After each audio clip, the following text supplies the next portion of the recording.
మొత్తానికి తెలంగాణ రాష్ట్రంతో పాటు మిగతా 4 రాష్ట్రాల్లో కూడా ఎన్నికలకు సంబంధించి ఈసీ శుభవార్త చెప్పిందనుకోవాలి. మొత్తానికి ఇక్కడ చూసుకున్నట్టయితే మెయిన్గా రాష్ట్రంలో సంబంధించి అయితే బీఆర్ఎస్ ఇప్పటికే సీట్లకు సంబంధించి డిక్లరేషన్ ఇచ్చింది. కాకపోతే ఇప్పుడు జాతీయ స్థాయి ఉన్నటువంటి పార్టీలు డిలే అవుతున్నాయి. దానివల్ల అభ్యర్థులకు లాభాలా నష్టాలు అనుకోవాలా? రామ్మోహన్ గారు మిమ్మల్ని అడిగాను. చెప్పండి.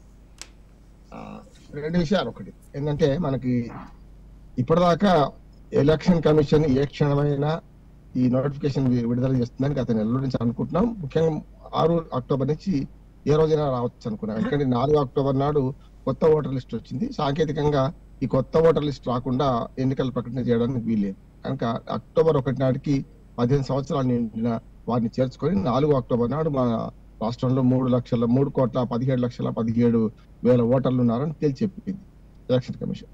కనుక 6-9 అయింది సురేష్ గారు, అంతే. 6 నాడు వస్తుంది అనుకున్నాం. అందుకని చూడండి మీరు చివరికి టీఆర్ఎస్ చివరి పథకం అంటే ఏదైతే మొన్న ఈ బ్రేక్ఫాస్ట్ కేసీఆర్ బ్రేక్ఫాస్ట్ పథకాన్ని 6వ తారీఖు ప్లాన్ చేసుకుంది. అందుకే ఎందుకంటే 14 సెలవుల తర్వాత ఈ 24 వరకు మనకు మన స్కూళ్ళకి సెలవులు ఉన్నాయి కనుక సెలవుల తర్వాత అనుకున్నది, లేకుంటే ఆ దసరా నాడు మొదలు పెడదాం అనుకున్న పథకాన్ని మొదలు పెట్టడానికి కారణం ఇది. అందరూ ఊహించింది. రాజకీయంలో ఉన్న వాళ్ళందరికీ తెలుసు కనుకనే మిగతా 3 పార్టీలు జాగ్రత్త పడ్డాయి. అంటే ఒక రకంగా చెప్పాలంటే ఈ 3 రోజులు ఈ ఎలక్షన్ నోటిఫికేషన్ అనే మన ఒక చక్రం వెంటబడ్డది. 3వ రోజు బయటపడ్డది ఇప్పుడు ఇవాళ. కనుక పెద్ద సమస్య కాదు. రెండోది ఏంటంటే తెలంగాణ రాజకీయ పార్టీ అన్నిటికీ కూడా ఒక శుభవార్త ఏంటంటే ఒక 50 రోజులు టైం దొరికింది.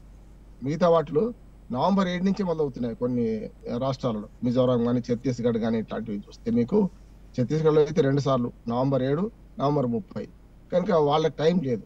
కానీ ఇక్కడ ఒక రకంగా చెప్పాలంటే సరిగ్గా ఇవాటి నుంచి 50 రోజుల మధ్యన అంటే 30 నవంబర్కి ఇవాళ 9 అక్టోబర్కి మధ్యన 50 రోజులు ఉంది కనుక టైం దొరికినట్టు లెక్క. ఇప్పటికే టీఆర్ఎస్ తన అభ్యర్థులను ప్రకటించి ముందు ఉన్నది. మిగతా 4 సీట్లు ప్రకటించాల్సి 115లో 119లో. ఇక పోతే మేనిఫెస్టో ప్రకటించి ఇటు కాంగ్రెస్ ఇప్పటికే సిద్ధంగా ఉన్నది. కాకపోతే అభ్యర్థుల ఎంపిక అనేది కాంగ్రెస్ కు బీజేపీకి ఒక సవాల్ ఏంటంటే వాళ్ళు జాతీయ పార్టీ కనుక అధిష్టాన వర్గం ఢిల్లీలో ఉంటుంది కనుక వాళ్ళ ప్రకటన కొంచెం ఆలస్యం కావచ్చు. ఈ కేంద్రంలో అధికార పార్టీ ఏదైతే బీజేపీ ఉందో అట్లాగే రాష్ట్రంలో టీఆర్ఎస్ ఉందో సాధ్యమైనంత వరకు ప్రజల దగ్గర వెళ్ళడానికి ప్రయత్నం చేసింది. తనకున్న అధికార పరిధిని ఉపయోగించుకొని పథకాల ప్రకటన కానీ హామీల వాగ్దానాల హామీల గుప్పింపు కానీ ఇవన్నీ చేశారు. ఇప్పటికీ ఆల్మోస్ట్ కేంద్ర ప్రభుత్వం విభజన చట్టంలో ఉన్న గిరిజన విశ్వవిద్యాలయం ప్రకటించడం, అట్లాగే మన పసుపు బోర్డును ప్రకటించడం, ఇట్లాంటి వాళ్ళ చేతిలో ఉన్న పని వాళ్ళు చేశారు. మహిళా బిల్లు దేశవ్యాప్తంగా మనకు వచ్చింది. అట్లాగే గ్యాస్ సిలిండర్ మీద మరో 100 తగ్గించడం, 200 ఇప్పటికే తగ్గించారు.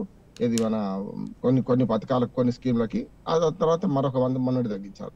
ఇట్లా చూసుకుంటే టీఆర్ఎస్ కూడా సాధ్యమైనంత వరకు ఇప్పటి వరకు తన పరిధిలో ఉన్న అధికారంలో ఉన్నారు కనుక అధికారంలో ఉన్నప్పుడు చేయాల్సిన పనులన్నీ కూడా వాగ్దానాలు అమలు చేయడం కూడా ఇప్పుడు దాకా చేసుకుంటూ వచ్చారు.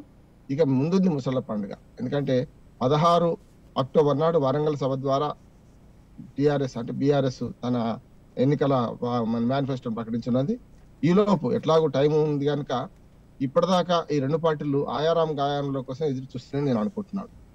ఒక 2 నెలల ముందే ప్రకటించిన వాళ్ళ టీఆర్ఎస్ కు ఆ గండం తప్పింది. ఒక రకంగా చెప్పాలంటే ఇప్పటికే చాలా మంది అసంతృప్తులు ఇటుపక్క అటుపక్క ఎదురు చూశారు.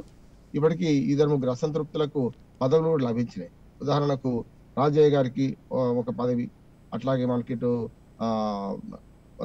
మన ముత్తిరెడ్డి యాదగిరెడ్డి గారికి ఒక పదవి, ఇవి లభించినాయి కనుక ఇక ముందు ఇప్పటికి కూడా అంటే ఇప్పుడు పదవడానికి వీల్లేదు. కానీ అసంతృప్తులను బుజ్జగించే క్రమంలో అమెరికా నుంచి వచ్చిన కేటీఆర్ కొంత ప్రయత్నం చేసిండు, కొంత సబలీకృతమైన అయినరు. కానీ అట్లా కూడా కాకుండా కొందరు ఇప్పటికే దాటిపోయారు. ఉదాహరణకు రేఖా నాయక్ ఖానాపూర్ నుంచి ఆమె పార్టీ మారింది. ఇట్లా పార్టీ మారడాలు ఇప్పటిదాకా 3 ముక్కలు నడిచినాయి. కాంగ్రెస్ నుంచి బీజేపీకి, బీజేపీ నుంచి కాంగ్రెస్ కు, ఈ టీఆర్ఎస్ నుంచి కాంగ్రెస్ కు, టీఆర్ఎస్ నుంచి బీజేపీకి, ఇట్లా రకరకాలుగా మారినాయి. ఇక ముందు ఇంకెక్కువ ఉంటాయని నేను అనుకుంటున్నాను. ఈ 50 రోజులలో ఇంకో వచ్చే 10-15 రోజులలో. రైట్ రామ్మోహన్ గారు, ఒక నిమిషం మీ దగ్గరకు వస్తా.